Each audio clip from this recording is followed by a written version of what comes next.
साल की साइकिल के बाद यदि जो वो 12 साइकिल पूरी करेगा तो 144 ईयर्स होंगे। अभी जानते हैं क्यों लोगों को नहीं समझ में आता? लोगों के अंदर क्या हो गया है कि वेस्टर्न इन्फ्लुएंस ऑफ नॉलेज की जड़ता इतनी ज्यादा है। जैसे मैं बताता हूं, वेस्टर्न थ्योरी ये कहती थी धरती चपटी है और धरती स्थिर है और सूर्य पृथ्वी के चारों ओर घूमता है। यानी जिसको कहते थे ये अर्थ सेंट्रिक मॉडल। फिर आया हेलियोसेंट्रिक मॉडल कि सूर्य के चारों ओर सारे ग्रह घूमते हैं। सूर्य भी स्थिर है क्या? नहीं है ना। वो भी तो मिल्की वे के चारों तरफ घूमता है और उसमें वॉबल भी करता है। तो इसीलिए दुनिया की बाकी सभ्यताओं में ज्यादा से ज्यादा कॉन्सेप्ट है ग्रह का। नक्षत्र का सिर्फ हमारे यहां कॉन्सेप्ट है। ठीक है, एंशिएंट ग्रीक्स और उनमें था, वो हमारा ही इन्फ्लुएंस था। नक्षत्र दिखाता है कि बैकग्राउंड का कॉन्स्टलेशन क्या है। जैसे तो इसका मतलब 144 साल के बाद जब जुपिटर 12 साइकिल पूरी करेगा तो एक तरीके से अपना नया चक्र प्रारंभ करेगा। तो उस समय उसकी हमारे सोलर सिस्टम की स्थिति बदल चुकी होगी। तो जुपिटर की स्थिति एक प्रकार से नई स्थिति में वो प्रवेश कर रहा होगा। तो इसलिए हम कहते हैं कोई इसमें ऐसी बात नहीं, मगर मैं तो सिर्फ ये कहता हूं मेरे भाई, हमसे पूछने वाले ये तो बता दें कि धरती स्थिर है, सूर्य चारों तरफ घूमता है, इस पे कभी चूं बोले हैं आज तक? आपको एक बात पता है कि 1633 में गैलीलियो को इस बात के लिए फांसी की सजा सुना दी गई कि तुमने कैसे कह दिया कि सूर्य पृथ्वी के चारों ओर नहीं घूमता है, पृथ्वी सूर्य के चारों ओर घूमती है। उसने माफी मांगी, सजा तो माफ हो गई, मगर दौर की बात है। नहीं, दौर आपको बता रहा हूं, दौर कितना बड़ा है। उसके बाद उसका नाम लिख दिया गया convicted criminals in the eyes of church, यानी चर्च के अपराधी की सूची में उसका नाम। और आपको पता है किस ईयर तक उसका नाम रहा है? किस ईयर तक? 1992। 1992 पोप जॉन पॉल II ने उसका नाम हटवाया। यानी जब मनुष्य अंतरिक्ष में पहुंच गया 1957, जब आदमी चांद पे पहुंच गया, मतलब पहला सैटेलाइट 57 में स्पुतनिक पहुंच गया, 61 में यूरी गैगरिन स्पेस पे पहुंच गए, 69 में आदमी चांद पे पहुंच गया, सैटेलाइट्स पहुंच गए, फिर भी उसका नाम convicted criminals in the eyes of church में था। चू नहीं बोलता कोई। सारे ज्ञानदेव पाणे जो हमसे सवाल पूछते हैं वो वहां पे एकदम चुप्पी साध के बैठ जाते हैं। ये गुलामी की मानसिकता का विष है जो हमारी पीढ़ियों दर पीढ़ी हमारे दिमागों में भरा हुआ है। उसको निकालने की आवश्यकता है और हमारा जो था सब कुछ सच होता जा रहा है। अब एग्जाम्पल के लिए कुंभ हो रहा है, तो क्या हम लोग, हमारी जनरेशन के जो लोग थे, जो 80 के दशक में बच्चे थे, क्या पढ़ाया जाता था तब तक कि Kumbh is on the, Prayag is on the confluence of Ganga Jamuna and the mythical Saraswati. Ganga Jamuna और काल्पनिक सरस्वती। आखिर में क्या हुआ? लेट 80s में नासा की सैटेलाइट पिक्चर में सरस्वती नदी का ट्रैक दिखा। अब जो जियोलॉजिकल डाटा आया है वो ये भी बता रहा है, अब तो सारे सिमुलेशंस वगैरह भी आने लगे, और चिंता मत करिए, एआई आने के बाद सब सिमुलेशन बहुत आसान हो जाएंगे। अब उसमें यह भी बताया गया है कि सरस्वती नदी आज से तकरीबन 5000 साल पहले सूखी थी, यानी एग्जैक्टली वही जो महाभारत का काल है या कलयुग का प्रारंभ का समय माना जाता है। तो ज्यों-ज्यों साइंस ऊपर बढ़ रही है त्यों-त्यों वो सारी की सारी चीजें सत्य होती जा रही हैं। मगर कुछ लोग ऐसे हैं जिनके लिए हम ये कह सकते हैं, उनके प्रति संवेदना व्यक्त करते हुए और उनसे यह अपील करते हुए कि अपने मन के ऊपर से वो हटाइए, जिसे कहते हैं ना, तोरी गठरी में लागा चोर मुसाफिर मन की आंखें खोल। उनके लिए मैं कहना चाहूंगा, अपने वतन पर सदियों तक है रही हुकूमत गैरों की, लेकिन कुछ चेहरों पर अब तक धूल है उनके पैरों की। कोई भी और दूसरा देश होता गर्व करता कि देखिए साहब, हमारे यहाँ 10 लोग कूद पड़ते सोशल मीडिया। नहीं, हमारे यहाँ कुछ अच्छा नहीं था, बहुत खराब था। अरे कैसे कह दिया ये साइंटिफिक था? और एक एक चीज प्रूव होती चली जाती है। उसके बाद वो एक और चीज को लेके खड़े होते हैं। जब नॉलेज बेस आपका और बढ़ता है तब वो चीज और बेहतर तरीके से आती है, त्यों आपको समझ में आता। मैं एक एग्जाम्पल देना चाहता हूं। क्वांटम कंप्यूटर का जमाना आ गया, आज डिजिटल टेक्नोलॉजी पे है, मतलब ये इंटरफेस पे आना शुरू हुए हैं क्वांटम पे। डिजिटल टेक्नोलॉजी में बाइनरी सेटअप पे चलता है 0101।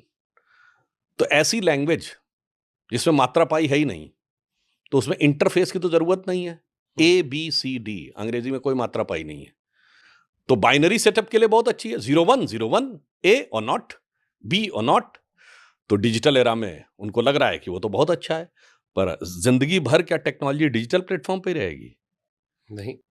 अब अगली क्या आ रही है? वॉइस कमांड की शुरुआत हो रही है। आप बोलते हैं फोन पे, टाइप हो जाता है। वॉइस कमांड से क्या होगा, अब डिस्क्रीट बाइनरी डाइवर्सिफिकेशन नहीं होगा 0-1, अब इसके साथ सिंक्रोनिटी भी आएगी। अब जो मात्रा पाई जिनकी हैं वो लैंग्वेजेस की इंपॉर्टेंस समझ में आनी शुरू होगी। जब मात्रा पाई के साथ आएंगे तो उनकी जो फोनेटिक वाइब्रेशंस हैं वो लोगों को समझ में आनी शुरू होंगी।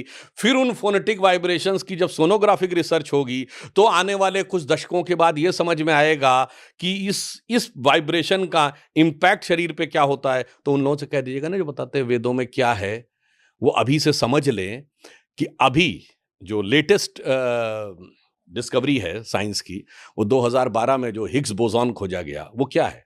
हिग्स एक फील्ड है। अब आज ये माना जाता है कि जिसको आप पार्टिकल कहते हैं, it's not really a particle, it is a collapse of wave function. यानी मूलतः वेव है और दो वेव्स जहां पर कोलैप्स करती हैं वहां एक एनर्जी का पैकेट बन जाता है जो आपको पार्टिकल की तरह बिहेव करना शुरू दिखाई पड़ता है। तो इसलिए अगर देखें तो संपूर्ण संसार तरंगों का है। इसीलिए हमारे यहाँ कहा गया संपूर्ण संसार लय में स्थित है। इसीलिए डूम्स की हिंदी या संस्कृत क्या है? प्रलय है, यानी जहां लय समाप्त। इसीलिए हमारे सारे मंत्र लय पर हैं, हमारे ग्रंथ छंद में हैं, सारे वेद छंदों में लिखे गए हैं। वहां से लेकर रामचरितमानस भी छंद में लिखी गई है, हमारे यहाँ भजन भी छंद में गाए जाते हैं। इसीलिए फिर उस पर आता हूं, इंडियन मूवीज में गाने ज्यादा होते हैं अंग्रेजी मूवीज के मुकाबले, क्योंकि हमारे यहाँ मात्रा पाई भी है और छंद हमारी परंपरा में है। और ज्यों ज्यों आप इस इंटरफेस पे आगे बढ़ेंगे त्यों त्यों वो छंद उभर कर आता हुआ आपको दिखाई पड़ेगा। वेदों के जो 6 अंग हैं, शिक्षा, कल्प, निरुक्त, छंद, व्याकरण, ज्योतिष, उसमें एक छंद भी है। इसीलिए मैं कहना चाहता हूं, मेरा मानना है युवा पीढ़ी से पूर्वाग्रह से मत देखिए। Don't get carried away by the Marxist and Macaulay school of thought. चले गए वो, अब निपट गए वो।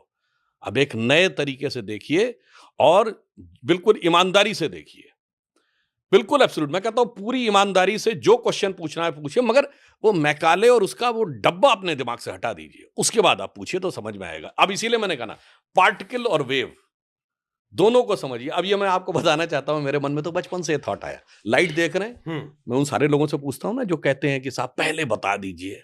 अब उनको पहले बताता हूं, लाइट वेव है कि पार्टिकल है? जिसने थोड़ी भी फिजिक्स पढ़ी होगी उसे पता होगा कि लाइट जो है, जब आप पानी में लाइट जाती है तो आपको डेप्थ कम दिखाई पड़ती है, बिकॉज रिफ्रैक्शन होता है, बेंड हो जाती है लाइट। इसका मतलब लाइट इज पार्टिकल, क्योंकि मीडियम में प्रवेश करने के बाद वो पार्टिकल की तरह बिहेव करती। पर अगर पार्टिकल हो तो स्पेस में चलते हुए सूर्य से आ नहीं सकती लाइट की वेलोसिटी से। तो इसका मतलब स्पेस में वो वेव नेचर को रिफ्लेक्ट कर रही है और मीडियम में पार्टिकल नेचर को। अगर मैं उन्हीं से कहना चाहूं, जरा इसको और ईमानदारी से सोचो कि आत्मा अंतरिक्ष में अव्यक्त है और माध्यम में व्यक्त है। जब ये कहते थे तो ये तो बकवास है, ये तो फिलॉसफी है, और लाइट स्पेस में वेव है और मीडियम में पार्टिकल है, ये साइंस है। बस वो कटोरा हटा दो भाई मार्क्स और मैकाले का, उसके बाद ईमानदारी से देखो तो सब कुछ समझ में आएगा। अच्छा, किसी एक विषय का विशेषज्ञ आपको टोक भी नहीं सकता? आपको नहीं। टोकने के लिए भी, मतलब आज हमको लगता है हम सुनते रहे बस आपको, आप जो कह रहे थे। नहीं, हमारे यहाँ भी देखिए, एक और बात बता दें, जो कहते हैं वेद में क्या बता दीजिए, एकमात्र धर्म ग्रंथ है जो कहता तर्क करो। मैं चैलेंज करके कहता हूं, दुनिया में जितने बड़े बड़े धर्म हैं, जो भी मतलब धर्म तो भारत एक ही है, हिंदू धर्म, जो मत, संप्रदाय, पंथ, रिलीजन, मजहब है, वहां एक ही बुक है और कहते नो इफ एंड बट, चू पू नहीं बोल सकते। जो कह दिया गया वो सुन लो, केवल सरमन होगा, परसेप्ट होगा, तकरीर होगी और सिर्फ सजदा करना है। तर्क करने का कोई स्कोप नहीं है। एक कहता है कि अगर तर्क किया तो नरक में जाओगे, दूसरा कहता है तर्क किया तो सरतन से जुदा हो जाएगा। हमारे यहाँ कहा गया आओ बैठो, शास्त्रार्थ है। गौतम ऋषि का न्याय शास्त्र, जिसे तर्क शास्त्र, प्रमाण शास्त्र भी कहते हैं, बाकायदा 2 लोग बैठते थे, भाई इसका इंटरप्रिटेशन मेरे हिसाब से ये, आपके हिसाब से ये, खुली बहस करो। और उसके बाद मैं ये भी नहीं कहता कि एक ही बात मान लो। द्वैतवादियों का अलग इंटरप्रिटेशन है, अद्वैतवादियों का अलग इंटरप्रिटेशन है, रामानुजाचार्य का अलग इंटरप्रिटेशन है, मध्वाचार्य का अलग इंटरप्रिटेशन है, निम्बारकाचार्य का अलग इंटरप्रिटेशन है, शंकराचार्य का अलग इंटरप्रिटेशन है। सबको स्वतंत्रता है। अब कोई कहे नहीं ये होनी तो एक ही चाहिए, जो हमारे यहाँ कहा गया एक है तो सही। उनसे पूछता हूं, मेरे भाई, दुनिया में आप स्पेस में खड़े हो जाइए, अलग अलग पॉइंट से स्पेस को देखेंगे, अलग अलग व्यू दिखाई पड़ेगा। कोई ये कहे कि ये स्पेस में एक ही व्यू है, इसका मतलब उसने सिर्फ एक कमरा देखा है। कमरे में एक व्यू नजर आएगा, दुनिया देखी होती, विराट ब्रह्मांड देखा होता तो कभी ये बोलता ही नहीं कि एक ही व्यू है और वो एक ही पॉइंट पे कॉम्प्रिहेंड किया जा सकता तो है। मैं क्वेश्चन का पूरा प्लेलिस्ट चेंज करता हूँ।